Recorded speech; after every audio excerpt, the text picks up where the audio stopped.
welcome to Vet with Pets podcast. I'm Elliot. And I'm Becky. Thank you to Vets with Pets Hereford for sponsoring. And we've not actually got anything planned for this podcast. And Becky's got a cold, and I've only just walked through the door pretty much. So we'll see how we get on. See what we talk about. We've just been trying to get stuff organised, haven't we? Yeah. So there's lots of things going on at the moment. There's some news that we'll hold off on for now, I think. Maybe the next podcast we'll probably do a slightly bigger There's reveal. a lot of planning going on in the background. Lots of planning going on. I've got... It's big news. I sent out like a bazillion emails yesterday and had a load back to reply to, and then I've got another meeting lined up this afternoon. And I called our professional indemnity insurance yesterday as well to have a talk to them at the VDS. Shout out to the VDS, they're always pretty good at answering questions, even when it's strictly not really their remit. So the VDS is the Veterinary Defence Society, which is sort of an insurance that we have, isn't it? Yeah, it is insurance. Yeah, it's insurance.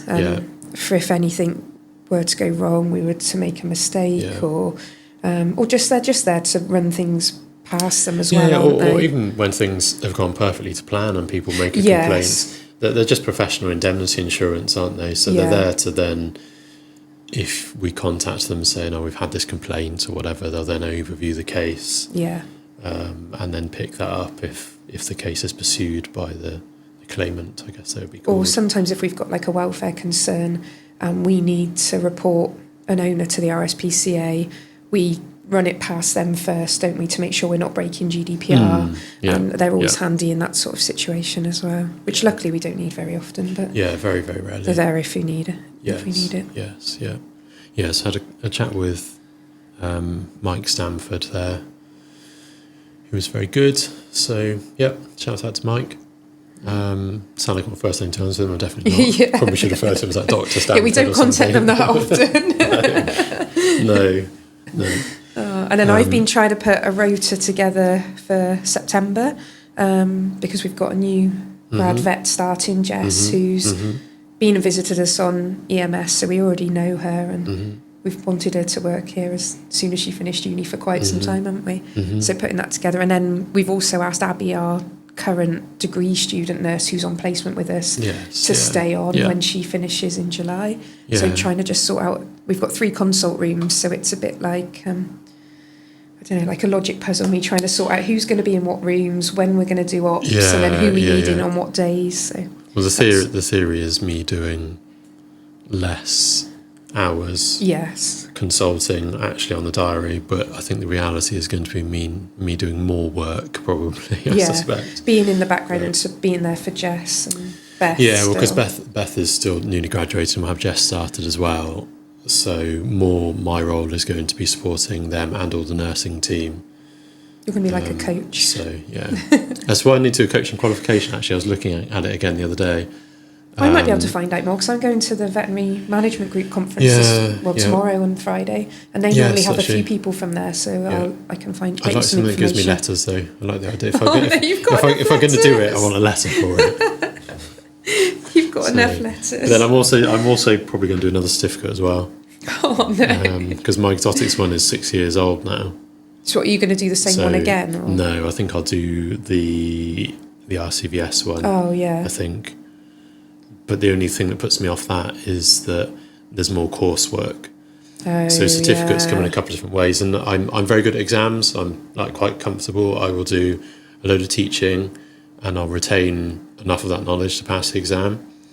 And I'm just very lucky like that. Coursework is a completely different game for me though, because I'm useless at actually motivating myself to do coursework. I'm the person who will leave it.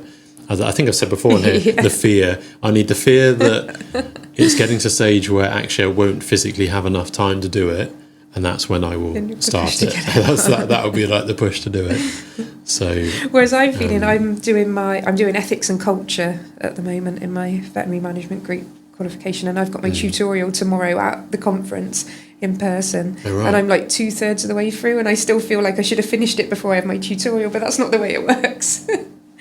So I didn't realise having it in person. That's cool. Yeah, it'd be nice. Yeah, I don't normally, but because they're all going to be there at the conference, and so it works out quite nicely. Have a proper chat. Yeah. Looking forward to it. There you go. You can look at some coaching qualifications for me then. Yeah, I'll have a look. Because it's definitely on my radar. Yes, I've been doing the last certificate I did in 5 months, it should have been 2 years. So my theory, therefore, is I can do 2 qualifications at the same time. And if you've already done the exotics, it will just be all like the updates and the newer bits, exactly. won't it? Yeah, exactly. It shouldn't be too taxing. Yeah, this one's really Although interesting. with different animals I'll be interested in, but yeah, we'll see. Yeah. I need to try and write us a purpose and a mission statement and things like that, which after doing this ethics and culture one, it is. Because a lot of the stuff we are actually doing, and we've just decided this is how we're doing things because we think it's the best way to do it. There's a lot of theory and things behind it. And I'm like, I didn't know that there was like a theory behind all of these things and different, like pyramids and grids and all different things laying out. I'm like, we already do that. But I often wonder with that teaching though, which is chicken and which is egg, like which came first. Did the theory behind all that come first? Or actually did people were just doing all these things? Yeah, and then someone was like, makes a job out of it. I can apply a theory to that. Definitely. And I'll write something on that because we've done a lot of it. And I've got to write a thing saying if we're an ethically sort of ethical business, basically, which we are. We didn't know any of the theory to start with. I've just got to back it up with the theory as to why we did stuff in the first place. Just because we had a gut feeling. Yeah. So it's really interesting. But no, I think we tick the boxes. Yeah, although it would be, well, I think you sort of did this a bit already, didn't you? But I think doing like a survey amongst the team and see what they think our mission statement and values would be. Yeah. Well, I did that. I did that in the last section. Yeah, like it's interesting to know how it matches up. But then this one sort of goes against that a little bit into it's what do you want your business to be, rather than asking the people. It's how do you sort of want it and how do we run it, and then how do the people fit into that and the sort of people you attract because of what you're doing.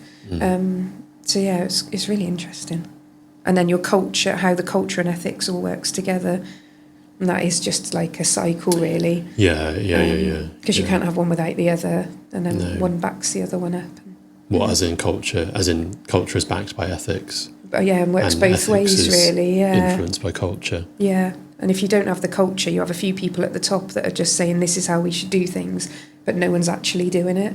Yeah. And so your culture is your day-to-day thing. So I wrote a scenario actually on that we had a road traffic accident dog come in with the owners that was critical, and what would happen. So I tried to back up what we ethically put in place. So like we say, in any of those situations, you're happy for the nurse to just, if there's not a vet available straight away, to put an IV cannula in, do like check their airway, breathing, circulation, etc. But put an IV cannula in so we've got it if we need it.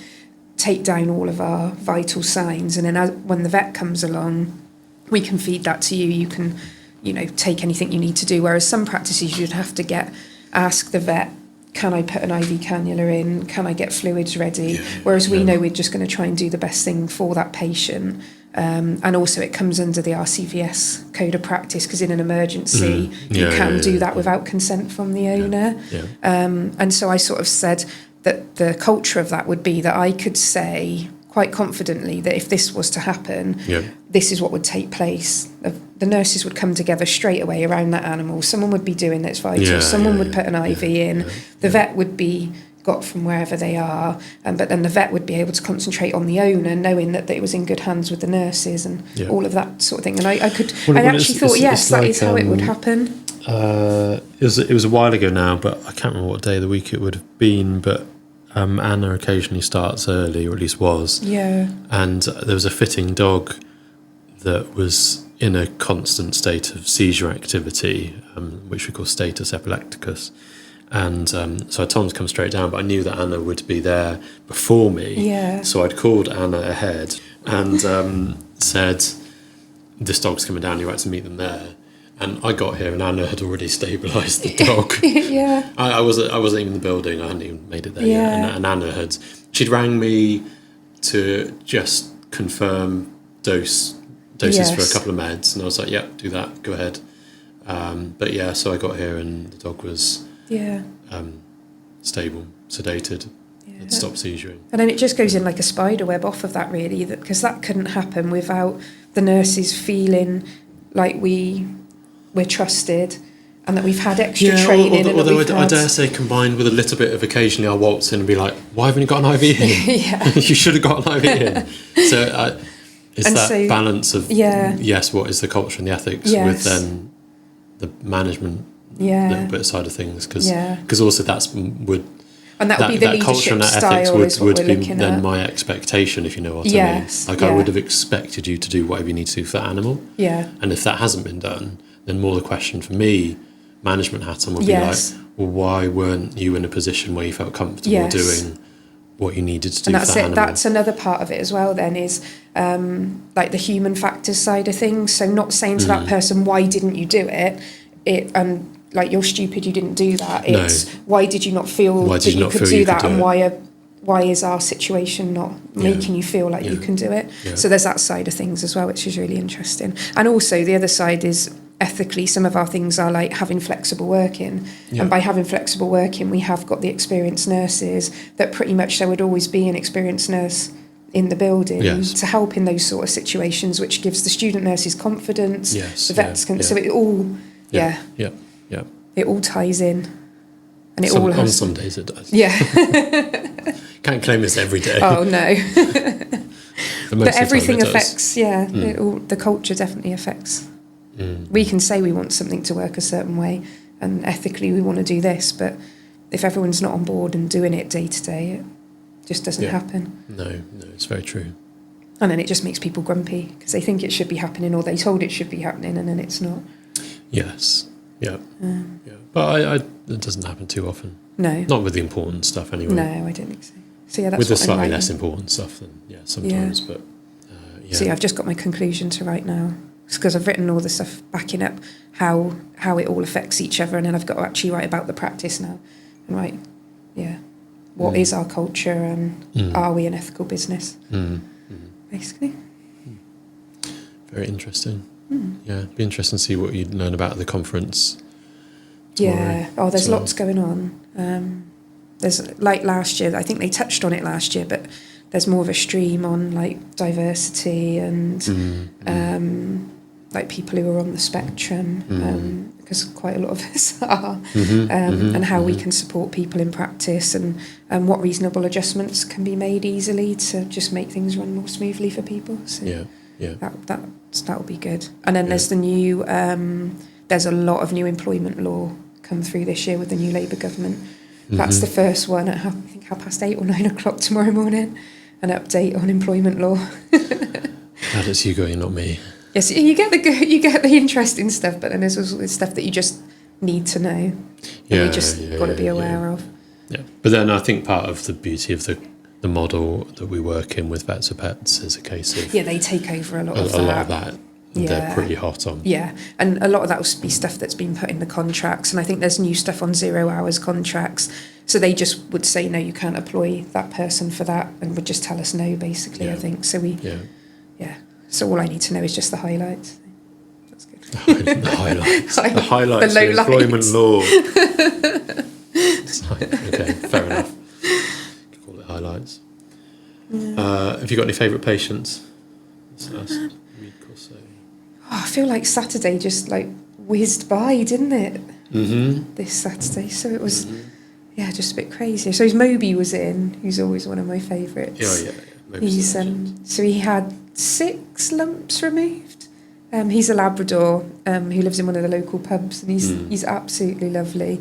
And I think between you and 2 of the other guys removed 6 lumps from him the week before. So he's in for me for his post-op check. He licked his stitches out once, and then he stapled it because on his back foot. And he licked that out, and then he's now got it dressed because there's a surgical wound on the hock, the ankle joint, as well as the foot. And I just had to be careful how it was dressed so that we're not putting pressure on the hock as well. Not the other. But just, and before that we'd seen him for pancreatitis, hadn't we? And on his last pancreatitis checkup, I opened one of the drawers to get a piece of paper out, and there was a little penguin ball toy in there. And he just got in there and was like, what's that? And I didn't even know where it had come from. It's just one we had hanging around. So I said, you can take that, Mobes. So he happily walked out into reception squeaking his little penguin. It was a Christmas one. So he gets away with things like that. Yeah, he does. Yeah, so I think probably maybe. Yeah. It's a good choice. Yeah. What tortoise are you going to pick? Which tortoise? I don't know, because they all die. Yeah, it's not been a good week for the tortoises. The last podcast actually is about tortoises, which I need to release. So by the time this comes out, that'll be out. Yeah. Where I think it's just been a sad... probably more than one of the tortoises we talked about is now dead. Yeah. Which is just we talked about before, a sad reflection of the fact that lots of exotic animals, when they come in, they're already very unwell. We've gained a tortoise, so welcomed Charger to the £1 crew. So she, her owners didn't feel that they were well placed to provide her ongoing care and didn't have the finances for another surgery. Yeah, this was her second surgery, wasn't it, that you did Saturday? They're very diligent owners and had done one surgery with Charger to replace a prolapse. And she seemed to do really well. Been a month since had the stitch out and stuff, was doing fine, but then re-prolapsed. So they asked if they could sign her over to the practice so that someone else can give her that chance. So she's currently set up in my living room. And then we've got the little kitten, which was a similar thing. It's on the same day. Yeah, same day. Noodle, as he is now called. That's a good name. Yeah. He presented, Beth saw him, had a prolapsed eye, essentially. So his eye had been injured for a week or so and was pretty much just bulging on the verge of rupture, the globe itself bulging out of his face. So the only option in that situation is enucleation, so removing the eye. And the owners didn't have the finances to do that and didn't really want to euthanize. So it doesn't happen very often, to be fair. No, not in such a young kitten, because he was about 5 weeks old. But no, more than like the signing things over. Oh, yes. Really trying to avoid it. We've never had two in one day before. No, it's a slightly grey area. Well, not a grey area, but talking about things like professional indemnity insurance, there's a fine line between giving something a chance and having it signed over and appearing like you're taking someone's animal off them. Yeah. So we've got a very strict consent form that we go through, and we pay £1 for the animal, because animals are possessions, so we're buying it from someone. So it's all fairly watertight. And we explain that we can't give updates, and that once they're with us, and that's it. Yeah. So anyway, so I removed his eye, and he's healing really well. What's he like? Because he was really quiet when he was in here. He's very confident. Is he? Yeah, he's super confident. Oh, bless him. He's been running around the house. He's not scared of Fern. He's playing with the children. Oh, that's good. He's super confident. Yeah. Is he stupid? Because I had the feeling that he was a bit silly. No, he did that funny thing where he was on a chair and he tried to jump onto the kitchen table and just completely missed and went like splat on the floor like cats do. I suppose that's a normal kitten thing. And also he's missing one eye, isn't he? So depth perception is an issue. Maybe I was harsh on him on Saturday. No, he seems pretty good. Oh, bless him. Yeah, no, he's doing really well. So we've had a few offers of homes for him. Yeah. And actually someone commented on one of the posts I put on a Charge of the Tortoise saying that they might be interested, but it'll probably be some months that she'll be in our care for. Yeah, it'll be a long road, won't it? Yeah, because I'll need to make sure that she is properly healed. And I've got someone else in mind as well that recently lost a tortoise that I'd like to offer her to. So, yeah, we'll see. Yeah, little Noodle I don't think will struggle. No. I've probably got someone lined up for him already. And that's a nice one, because it is sort of a quick op, and then he's... Well, it's a big op. It's quick because I know what I'm doing. Done a lot of them. Yeah. But I think more what you mean is it's like it's got a beginning and an end. Yeah, you know like that. You know that once it's done, it's sorted. Yeah, he's done. Yeah. And unlike Sarabi. Yeah, that's Sarabi, a black menace. Well, actually, Will came round this week. Well, Will and Sam, my nephews, came round, and they love her, and she absolutely loves them. She'll have any chaos, so no matter how noisy they are running around, she doesn't care. Can't they just have a... But he can't say Sarabi, so we started calling her Salami, and then Joe said, just call her what I call her, the Beast. So we went over the park and came back, can we go and see the Beast now? So that's it, that's what she's getting called, because he can't say Sarabi. It's way better than Salami. Salami. That's funny. Yeah, so Joy and Neil are very much enjoying looking after Noodle. They were playing with him all day yesterday, and it's nice for them because they get the really little kittens, and then and they're quite familiar. They're quite familiar with it now that they don't stay. Yeah, because we've got Noodle. We last had Duncan. Before that, we had Michael Cheese. We had Nando's. Nando was cool. So they they know the drill now, Yeah. that they get to play with them and enjoy them, and then we find them a home. Find somewhere else. Because Tarka doesn't like other cats. So No. Tarka's like, he doesn't like coming in the house now that the kitten's there. Doesn't he? No. He's the same each time. He doesn't get particularly stressed. He would just rather avoid it. Yeah. He just doesn't like them. That's like Arabella when the kids are there. She just goes and hides under the bed. Yeah. We've got a cupboard under our bed and she opens the door and lets herself in and it goes. And they know just to go up there, say hello to her and then leave her be. Bless her. Yeah, whereas Tarka's always in on the action, so... Yeah. Yeah, I don't think I've got much other animal news. I've been trying to get organised for goat showing. Blue tongue is going to be a bit of an issue because I need to get a movement licence, because 2 shows you want to go to are in blue tongue zones, and we're not in a blue tongue zone. So I need to work that out and get licences sorted. Does that help? Because yours are vaccinated against that now? Is They that what you're are, vaccinated? although I realised I was supposed to let the APHA know, the Animal Health and Plant Agency, so I need to drop them an email. What, that you just have to let them know you vaccinated That I vaccinated them? them. Oh, okay. Why do they need to know that? I don't know. Traceability, I guess. I'm not sure. Maybe it influences Or maybe the it's testing. if they're tested, I'm they not might have sure. antibodies, Yeah. but because you vaccinated them. Yeah. That's interesting. So I'm not actually sure, but it's something that I didn't deem was that important at the time, so I forgot it. And then when I was looking at the movement licences, I thought, actually, I probably need to let them Sort know that that I've out. done that and backdate it. So I'll probably have a small slap on the wrist from the Animal Health and Plant Agency. But should we do some questions? Yeah, go on We've then. got some of these questions left over. We did that question and answer a while ago. Hopefully I didn't put them back in there. God, that's a long That's a one. really long one. So, question from a client. My dog isn't good at long car journeys, which is something we do quite often to see family. She shakes and pants the whole journey and is very anxious with an upset tummy afterwards. What's your tip to deal with this? So we say it normally isn't a genuine travel sickness. It's normally an anxiety, isn't it, that causes it. So I normally say she's probably coping with short car journeys, but what you want to do is make her enjoy short car journeys first. So we normally say use something like Adaptil, either a collar or the spray, because that helps them to adapt to new situations more and make them feel calm. Well, and Adaptil is a really interesting thing. So it's a pheromone, it's a dog appeasing pheromone that bitches produce when they have a litter to keep everyone chilled and calm and receptive to learning and new ideas. So it's quite fascinating that drugs company is able to create a synthetic version of that. Yeah, and they don't become immune to it No, either. The receptors are always they're there. always there. And there's so many studies showing, I think with guide dogs, saying that more guide dogs passed their testing as puppies from having the collar on. There's one from that they used it in Dogs Trust, and it reduced barking in kennels and reduced the number of dogs coming back to them after they'd been rehomed.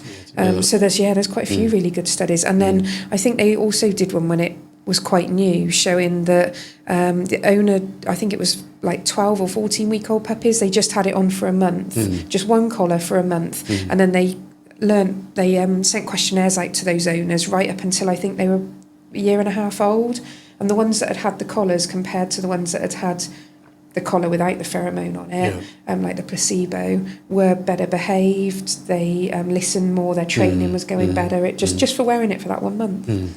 It's mad. So it's definitely worth it. It just makes them feel more relaxed, really. And then I'd say to put them in the car just for 10 minutes every day, not going anywhere, just put them in, feed them in there, play with them, get their toys out, give them treats. And you don't necessarily even want to make it an overwhelmingly positive thing. You just want it to be like a neutral to low positive sort of experience. You don't want them being in a heightened emotional state either way. And then drive for like 5 or 10 minutes and come back, and then build up the length of the journey really. But you'll probably find that once they realise that the car isn't something to be scared of and they do actually feel relaxed in the car, the length of the journey doesn't really matter so much. And I suppose the important thing is when you're building up the time in the car and maybe then start driving it around, is that if they do seem stressed at any point, then go back a level. So drop back a stage. And I think make them feel safe. Some will prefer to be like in a crate in the back. Some will, my sister's dog's got like a little... It's like a little tray or a little box that is just sort of halfway up, and it's got a little seatbelt in it that she sits in, and she just can curl up in there, so she feels like it's got partly like got sides, so it feels like it's her space as well. And obviously for car insurance reasons, they need to be either in the footwell or secured with a seat belt or in a crate. Yeah. Not just on the seat. Yeah, and that helps them feel safe as well. Yeah. And maybe even like they say with children, sometimes sitting in the middle seat so they can see forward through the the window sometimes helps. I guess worth noting that if you have a dog that's got severe anxiety issues, then there's lots of medication options. As well. And actually we use the Adaptil Chews quite often, don't we? If it is, I find them really effective. Yeah, I've for used travel, my dogs before. We've found them really good, haven't we? So those are good. Or otherwise, then there's obviously stronger prescription medicines if that isn't working. And that's the thing with doing the short journeys. You could try these natural ones out and see if they work before you do a long one, and work out what you need. And then if it is a true travel sickness, like they are actually vomiting, drooling even after you've done all these things, there are travel sickness tablets as well. Yeah, exactly. Yeah, which are very effective. Yeah. And licensed for dogs as a not human ones as proper dog versions. Yeah. And it is quite common, especially in puppies. And the thing I do as well, but if you're right at the stage of thinking of getting a puppy, ask the breeder if they've put them in the car a few times, because normally they've either not gone in the car, or the first time they've gone in the car is to have their first vaccines at the vet. So it's not always a positive experience. Or otherwise, the first time they go in the car is the time you're picking them up, taking them from their mum, their brothers, sisters. And that's probably why they don't like going in the car. Yeah. No, I've never had any issues with ours going in the car, because they come in and out of work right from a tiny age, and I've had them all from. Fern was slightly older, and Fern is the only one that does sometimes get stressed in the car. Not in a bad way, it's just pants. Yeah. But then that's just a lurcher anyway. It's generally low level anxious anyway. I also find with ours, when they're very small, it's quite a good time to get them used to noise as well. Yeah. So like I start off with the radio quite low, but then we'll practice then, as long as they're very chilled and calm and happy and you can read all that body language, we'll end up with the radio on quite loud. Yeah. And because if you think about it, especially for a young puppy, you've got like motorbikes going by, lorries going by, maybe people shouting outside, roadworks. It can be quite, and you're just stuck. You would see it as in the car, aren't you? Yeah, so. And sometimes for a dog that can be quite a vulnerable position. Yeah. And there's certain breeds, like collies would be a classic, like barking at things as they go past. Yeah, and I'd say quite like the cockapoos as well, actually. Yeah. And then the guarding breeds as well, because they want to guard you in the car. And terriers a lot of the time. Yeah. So we have had to actually put effort in with Sparky for her not to bark at stuff as it goes past. Yeah. She's very good nowadays, I would say, 95% of the time. And the trick with her is I just have to clock that there's something there before she does, and just straight away start rewarding her. So let her know that she doesn't have to tell you it's there. So I'm just letting her know that good girl, you're all right, and actually that's built up into she spots something and then she just looks to me for sort of I've seen something, give me a treat. But for her a treat is just a verbal well done, or eye contact. That's the nice thing about having a collie. Sometimes all you need to do is just make eye contact with them. She's like, yes, done right. So different to a cat. Yeah, I know. and like to Fern, I'll share this video on socials. Actually, I took one the other night. She had a bit of wool on her face, just like craft wool, just lay on her face, and she was lay there with her eyes open, like awake. And I just wanted her to like sit up and look at me with the wool on her face, and she just would not do it. No, just completely ignoring me for like, I don't know, it was a good like 45 seconds or so. The video, I think. Whereas if you'd done that to Mickey, he would have been up straight away, like, and Sparky tension. would, like, but no, Fern was just like, no, I'm just going to completely blank you. So it is, a lot of it is understanding your dog's personality, isn't it? Yeah, for sure. And sometimes not just personality, but what they're hardwired to do as a breed as well. Yeah. And you'll find that some dogs, I would put money on this dog in a car probably being a cockapoo or something like that. These like generally anxious type dogs. Yeah.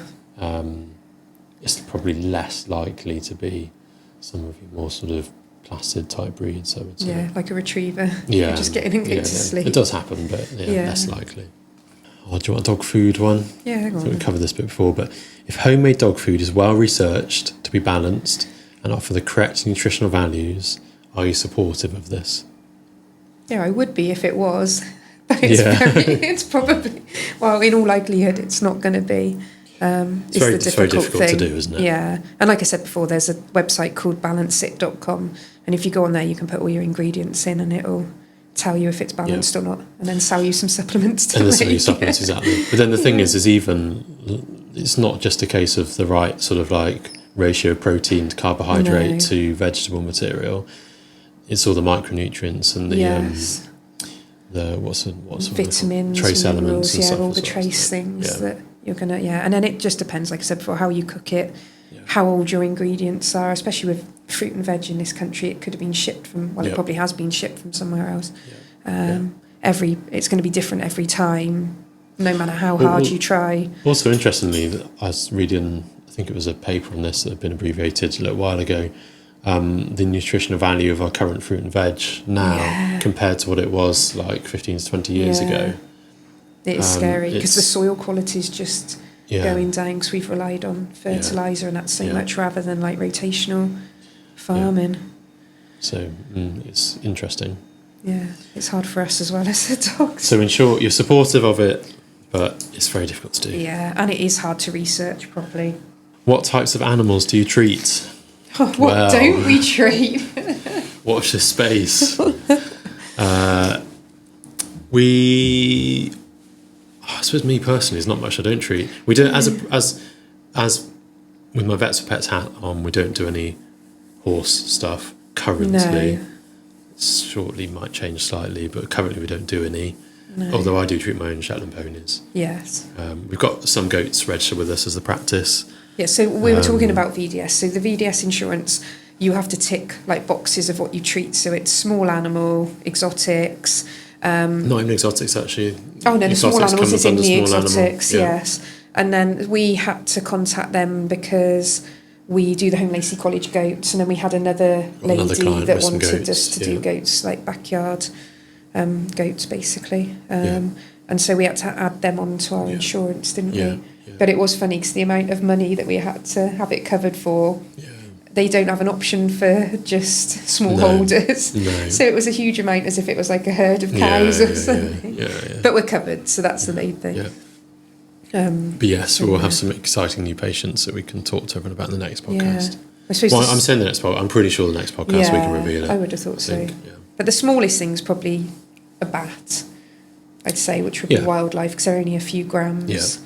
And then the biggest thing is probably Great Dane. Yeah, probably poor old Nelly that I euthanized the other day. Yeah. 85 point something 85 kilos. kilograms. Although I got, That's like 20 kilograms more than me. I saw, I saw a mastiff who was 70, I think, a few weekends ago. So, yeah, so that would be It's less the and less biggest. common to see giant Yeah, breed dogs now, though. yeah, They're like compared to smaller breed dogs, which are always increasing. Yes. Larger dogs, even like your Labrador-sized dogs, Yeah. are not as common anymore. and the only reason they're getting heavier is because they're getting fatter, not because they're actually bigger. Well, yeah. It's quite But then I suppose like your St. Bernards and your Great Danes Yeah, and stuff, they're like going to be. you could have one that is not hugely overweight and still be over 80 kilo Yeah. because they're so big. So those would be our biggest ones, wouldn't they? And then everything else in Yeah, between. and then all the birds and reptiles and Yeah. stuff. And, And we do a lot of chickens, don't we? That's Yeah. because a lot of people, like when we said about the people just have pet chickens and Yes, small yeah. holders as well. Yeah, So and there yeah. aren't well, there always used to be just either farm vets who treat big flocks of chickens. It wasn't really a thing, was it, to have No, just some pet ones? no. But we've got really dedicated chicken owners. Yeah, I think the same way as you get really dedicated owners across all species. Yeah. You know, I think, yeah, certainly some people are very much into their chickens. Yeah. So if you're not sure if we treat the species, ask us. We probably do, Or we could. or we could. Yeah, exactly. We just have to put the research in with some of the Yeah. species. Okay, another one then is how often do pets need dental cleaning? It really depends, doesn't it, on Yeah. the patient. I think they say it's about 50% of dogs or cats over the age of 3 will have some sort of dental disease. And because most people wouldn't brush their pets' teeth every day or can't brush their pets' teeth every day like us. So although they don't need their set of teeth for as long as we do, they still need them for a good 10 to 20 years. And Yeah. so yeah, it just depends. And it's just hard. With cats, it's different, isn't it? Because there aren't as many effective products for home hygiene. Well, and they're cats, aren't they? Yeah, It's they don't want the home hygiene. They don't want home hygiene. They don't want any help, cats. We've got a fair number of patients that will do a once yearly, Yeah. like scale and clean the teeth. Some Yeah. patients like a 6-monthly job. And it depends on the breed as well, doesn't it? Yeah, Sometimes. So yeah, things like yeah. greyhounds or our mini dachshunds, they seem to Yorkies. get Yorkies Yeah. seem to get more dental problems. And then the flat face breeds are quite commonly do because their teeth aren't aligned Yeah. properly in their mouth. Yeah. So our pugs, bulldogs, Frenches. But yeah, I'm not really sure why the long-faced dogs. I don't know. I guess 'Cause it's it just isn't how all of them, they is it? chew, or I'm not No. sure. Worthwhile noting briefly, just we don't recommend bones. No. We had a little dachshund recently that had both the upper carnassial teeth, which are the main molar teeth, were fractured. So one of them had developed a tooth root abscess, so it came out swelling below the eye on the side of the face. So and that's what prompted. Couldn't assess inside his mouth because he's a dachshund, and some of them don't like Yeah. that. So that prompted the anaesthetic, and then we had him asleep and sorted that tooth out by removing it. Yeah. And then removed the same tooth on the other side because it was also fractured, and that's through chewing bones. Yeah. So we always say, put your thumbnail into whatever you're giving them to chew, and if it leaves an indent, it's safe. If Yeah. it doesn't, it's harder than the probably tooth too hard. enamel and could Yeah. break the enamel. So things like antlers and bones, we definitely wouldn't recommend. And also, they don't, even if they are chewing them, they'll chip the tartar off to a certain extent, but not right up to the gum Doesn't get to the margin. gum line, no. And the gum margin is the bit that you need to keep healthy. Yeah. Yeah. So and there's nothing wrong if they're fit and healthy with them coming in and having an anaesthetic for a scale and polish. Oh, We yeah, can do a yeah, good job yeah, of it, yeah. and we can assess the teeth at the same time while they're under anaesthetic really closely. Yeah. And, Yeah. X-rays if needed, although we don't do as many of those as maybe what we should do. But no. at some point we'll get hold of a dental X-ray. Yeah, so it just does depend from pet to pet, but I suppose we see them yearly for their boosters, which is normally when we'll tell you what we think, and we'll normally say, we think you should have a scale and polish in the next 3 to 6 months, or these need extractions quite soon because they're going to be sore. And then a lot of the insurances, actually, if they do cover dental things, you will need to get that work carried out in the time that the vet recommends that you should do. Yeah. So that's quite important as well. So yeah, it's something we see every day though, isn't it? Yeah. And we do have a few dedicated owners that Yeah. brush every single day with their Yeah, dogs, and you yeah. do Quite see a the lot. difference. Yeah, quite a lot. It's well worth doing. I always say it's the cheapest option and it's the best option, and you don't get that very often. Yeah, yeah. But it is time consuming. Well, it's about 30 seconds each side each day, so it's not. It's just building it into routine. it's just getting isn't it? yourself to do it, isn't it? Exactly. Yeah. Exactly. We used to brush Libby's teeth when we didn't have any children or not so many animals, and I wasn't working the silly hours that I do. Yeah. Whereas nowadays with the 3 dogs, it's just not really doable. No. I sometimes think I really ought to. And me, and when Just I was a when student would I nurse, do I it, used to get the like- kittens into having it done, and then Yeah. I think also once you work here, you just think, I'll just pop them in for a scale and polish, and it's really, yeah. Although Mickey's now missing a lot of teeth. Yeah, because Mickey's on 'Cause he's on lactulose, lactulose, isn't which he? was sticky and sugary around his Yeah, teeth. bless him. He probably needs coming again soon, Gummy. actually. And he's one of those sorts of breeds where his teeth are relatively small, and Yeah, he had a really rough start in life, so I don't think probably developed quite correctly. bless him.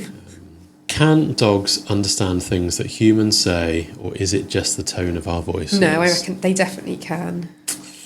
I don't know. No, I mean, to be think, fair, and there- I think the tone of your voice does give it away, though, whether you're happy, sad, things like that. But they definitely know certain words, don't they?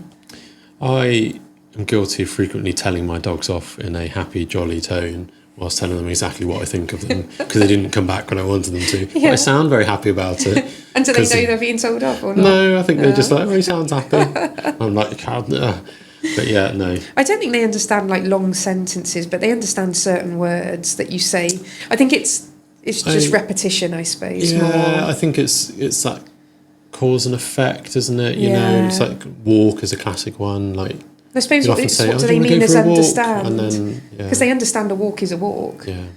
And a good example of this is when we had Libby, our previous dog, I cottoned on to the fact that whenever we said hello, that was a cue for her to run off.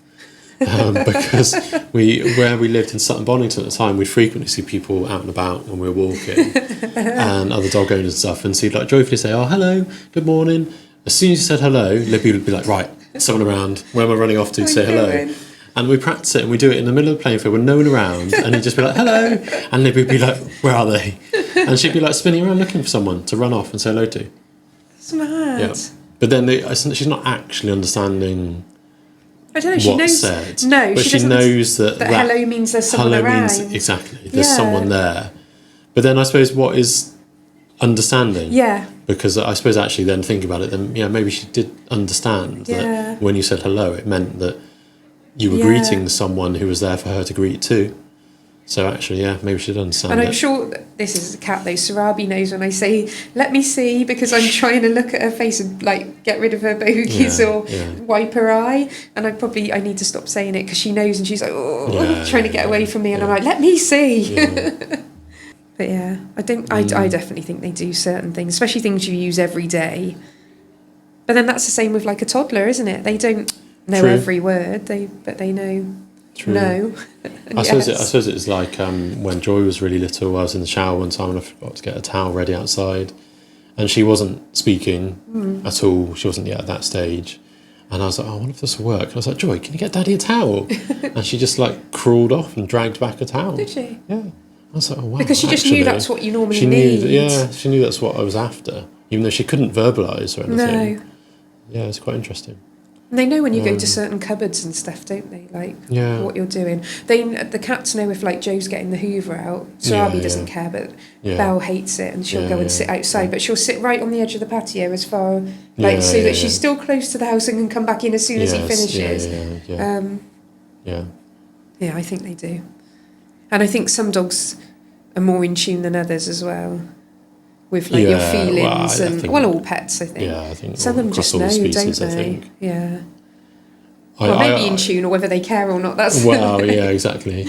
But I often say whenever I'm unwell, there's certain animals that just take the mickey. Yeah. And there's certain animals that are like, "Oh, you're poorly." Yes. But there's some that's like, "Oh, he's unwell today. Yeah. Do you know what? I'm going to try and break through that gate, or I'm going to do this, or whatever." Like the Shetland ponies are like, they're like, "Oh, he's unwell today. Right, now's our chance. Right, let's break out." Well, Nemo, my Persian, if I was ever ill or if I had a migraine, he'd like sleep on top of your head, and he'd just be there. And if you were poorly, he wouldn't leave you alone. Yeah, and he definitely knew, and he cared. I think. But then, do you think he was just waiting for you to die so he could eat you? No, here's a cat. No. I think that's what he was doing. He's like, "Oh, maybe this will be the day. This will be the day she goes." She's going to perish. No, he's too fussy for that. My cat has Kalichi virus. How do I manage the symptoms if he's a lifelong carrier? Well, you need to speak to your vet. Yeah. That's the main thing, because in my experience, that's something which there isn't necessarily one size fits all. No, because a lot of it is reducing stress, so it depends. Yeah. You want your cat to be just happy a lot of the time, reducing stress as much as you can. So I suppose it's worthwhile noting, actually, for people who don't know, so Kalichi virus is commonly carried by cats and causes most often a severe gingivostomatitis, so inflammation of the tissues within the mouth. So it's not uncommon that we would do full mouth extractions in those cats, and then often management long term on either steroid or anti-inflammatory, like non-steroidal treatment. It seems, and I think there's some evidence, but certainly anecdotally, a hydrolyzed diet can help as well, which is where the food particles are broken down in such tiny pieces the body just absorbs them as the straight protein and carb that they are. And also having, I think it's tripolyphosphate in with the in the food, it binds to the plaque bacteria and takes it through the body rather than it causing plaque back. That can help as well. Yeah, yeah. So there's lots of different things you can do to manage it, but it will tend to flare up when in any times of stress or if they're ill with other things. Yeah. So it's generally trying to keep them healthy and happy. Also, it's one of those conditions where we'd often recommend a fairly good medical workup to check for the feline AIDS virus as well, because often the two will go hand in hand. Yeah. So feline immunodeficiency virus or feline leukemia virus will both cause immunosuppression. So if the body's unable to fight things so much, then the Kalichi virus is going to be more of a problem. And often, if it's a feline leukemia virus, then that is going to be one of the situations you end in euthanasia at some point, realistically. Yeah.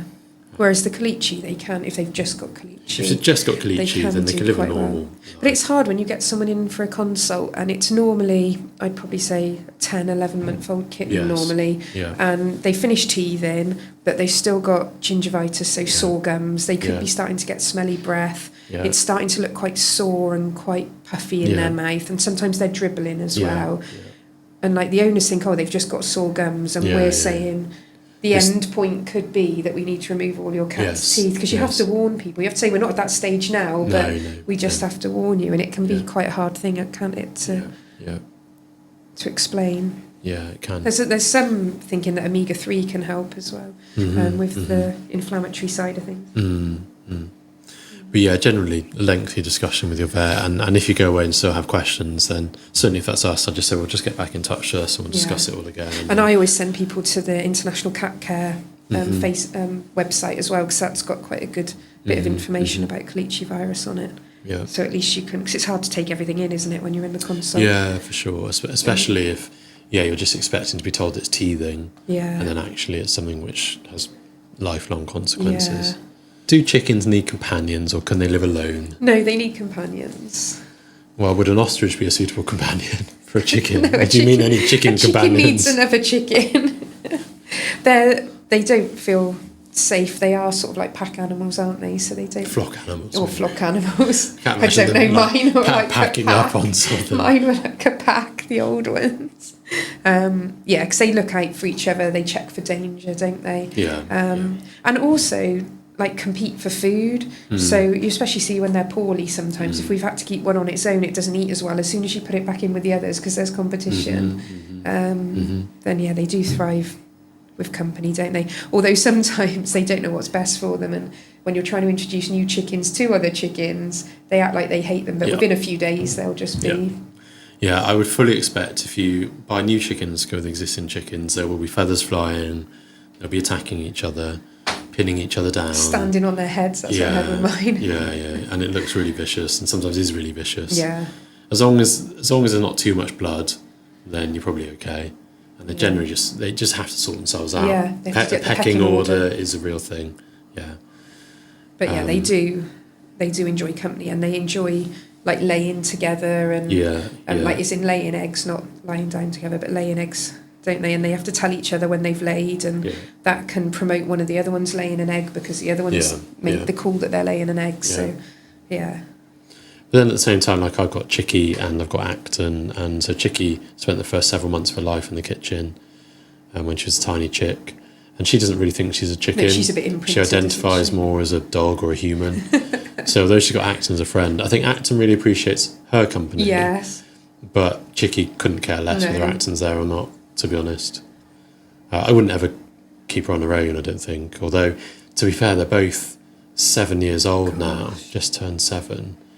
So I'm now starting to think at some point one of them's going to die, and then what am I going to do when I'm left with one? Because to be fair, if it is Chicky... Yeah, she probably would be.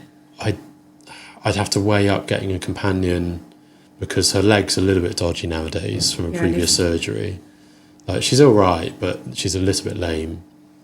If Chicky were to die, I'd definitely get a companion for Acton. She needs another chicken friend. Because Acton's a proper chicken. Yeah. Whereas Chicky doesn't necessarily think she's a chicken. No. I know that if I was to get another chicken, she'd be like, whatever, not interested. But then the trouble is she tries to attack the dogs because she feels that she's top of the pecking order. Dog. So she can't be out when the dogs are around, particularly Mickey. Fern just takes it.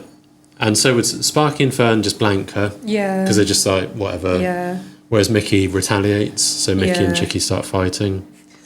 So. Oh, I know. Yeah. So if you've got a proper chicken that isn't imprinted, it needs other chickens. Yeah.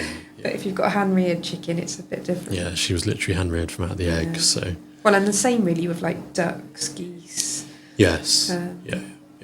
But then I think it's worthwhile bearing in mind that I don't want to mislead anyone in that you cannot replicate what that bird needs as companionship. So I used to have this, when I was a lot younger, a child, I had a goose, so a male goose, a gander, who was hand-raised, and he very much viewed me as his companion. Yeah. Initially as a parent and then as a companion bonded partner. But like, there's no way that I could have actually fulfilled that role. No. So, yeah, he had behavioural issues and would attack people and stuff. Yeah, that happens. So, as I think we with discussed parrots before. as well, doesn't it? Yeah, parrots would be very typical. Yeah. So most birds, I suppose, do need. Well, a lot of birds. Yeah, I think the only sort of notable exception that would be commonly kept as a pet would be canaries. Canaries are generally quite happy. Although I suppose they should be breeding and stuff. Yeah, but, they do. And the females tend to get on quite well. It's something that you can't really have two males together, or if especially you do, over they need breeding a lot of season. space. Yeah, they need a lot of space. Yeah. So. Whereas the females are quite. Yeah. seem to- Yeah. It's like they like being around each other for the noise and things, but they don't necessarily preen each other or cuddle up, do they? Yeah, no. But they like being. Then I think that is probably true of all birds to some extent. Yeah. Is that they will feel safer if there's others around, and that's not necessarily just same species. Like I know with my aviary, I think they're all happy together. They've all got appropriate species. They all know, yeah, don't they, yeah, that yeah. it doesn't matter which species it is; they know that's an alarm call. And yeah. The only thing that I really wish I had got a companion for, but I think it is too late now, really, is Jack the magpie. But then how often do you come across another tame magpie sort of thing? And he doesn't identify as a magpie. No, he doesn't think he he identifies is. as a person. I wonder what he'll think of the jackdaws. I don't know. Well, there'll be neighbours. Yeah. There's about 4 foot in between the aviaries, but they'll directly be able to see each other and vocalise and stuff. Yeah, that'll be interesting. So yeah, it'd be interesting to see. So I know we get, the jackdaws come first in the garden, and then the magpies will see what the jackdaws are doing, and they seem to like, stay around each other. Yeah. Well, the magpies are generally more standoffish than the jackdaws. Yeah, they're more sneaky as well. Yeah. Whereas the jackdaws are just like, we're all coming, and that's that. Yeah. But then I don't know, I wonder if that's like just a selection pressure thing over years of persecution against magpies. Maybe. Yeah, they know to stay away from humans. Yeah, exactly. Though over the years, they're the ones that have been more successful and therefore bred, and that's then continued on. Yeah. Because they would have had decades, if not centuries, of persecution, really, wouldn't they? Yeah. Whereas jackdaws, less so, Yeah. I would say. Well, and people would use the traps, wouldn't they, with magpies to lure other magpies in? Yeah. Although, interestingly, the wild magpies have very little to do with Jack. Do they? They don't come and see very him. occasionally, there'll be 1 or 2 that come and see him. But it's weird, they just sort of recognise that Maybe they don't think he's a proper magpie. He's just there in his aviary. And Yeah. it's very, very rare that you see any interaction or any call. He doesn't interact with them No, 'cause either. he Like if doesn't they are call them around, over. no, he's not like trying to get their attention or anything at all, ever. He's quite happy. He's got everything he needs. Yeah. in there. Yeah. And when he used to be out free flying, he would avoid them. Would he? So, yeah. He probably was worried So- you might make him go back. Maybe. Oh, bless I need to him. get the jackdaw aviary sorted. Just as you say, big reveal next podcast, I reckon. Yeah. But so I've had so much stuff ongoing, and then it's Easter holidays at the moment. So I've been up at Croft Castle with the kids and the dogs, and Emily's mum this morning. Hopefully. Well, no, I don't know. Next week I'll have even more stuff on. To be fair, because Tuesday morning will be busy. It's just always. Monday morning, I've got all that kit I need to pick up for this new project. So, yeah. Busy times. So hopefully Sunday morning I'll be getting the animals cleaned out, and then Wednesday morning I'll get the jackdaw aviary finished. I've not got much to do. Like it won't take me long to finish it. But just got to that stage where it's the fiddly bits left. Yeah. And Finish it, and then it'll be the nice things. Then they put in like your perches. Yeah. I'm looking forward to that bit. Yeah, that bit's nice. And I keep being tempted to do that bit, but then I feel No, like you're not allowed- no. I should do the other stuff first. Yeah, you've got to do the boring stuff first. But then I need to find a decent amount of time and in fairly decent weather for me to get up on the roof to finish it off. Yeah, and it's raining again now. Yeah, so it's just waiting for all those things to come together. Yeah, for when you've got time at home and the weather's good all at the same time. Cool. I think we'll wrap it up at that, shall we? Yeah. There's enough waffling. The next one will be more interesting. So yeah. I can bring you an update on employment law. all about employment law next time. Very exciting. I'll update you on what the catering's like. That's the main. Yeah, okay. We want to know what the food is like. You're going to find out a course. Yeah, a coaching qualification for me to do. Doesn't have to be veterinary specific, actually, I was thinking. No, well, I don't think they are from... I think there are some veterinary ones, but I think they're a bit the naff. talks I went on last year weren't, and they say that it's good to learn from someone who isn't... who's outside, because you bring different things in. Well, it's like that director's development course I did, that was non-veterinary. I was the only vet, and that was quite interesting. Yeah, because we can just steal things from other... Yeah, give a different angle to things. Like some things like, oh, that just wouldn't work. There's lots of things, oh, actually, yeah, that's a very good idea. Yeah. Thank you for listening. And we've got one podcast we need to put out. This one, next one will be more interesting. So we'll see you soon. Thank you. Yeah. Oh, hang on. I've been Elliot. I've been Becky. We've been the Vet with Pets podcast. And we're sponsored by Vets for Pets Hereford. We are indeed. Right. See you next time.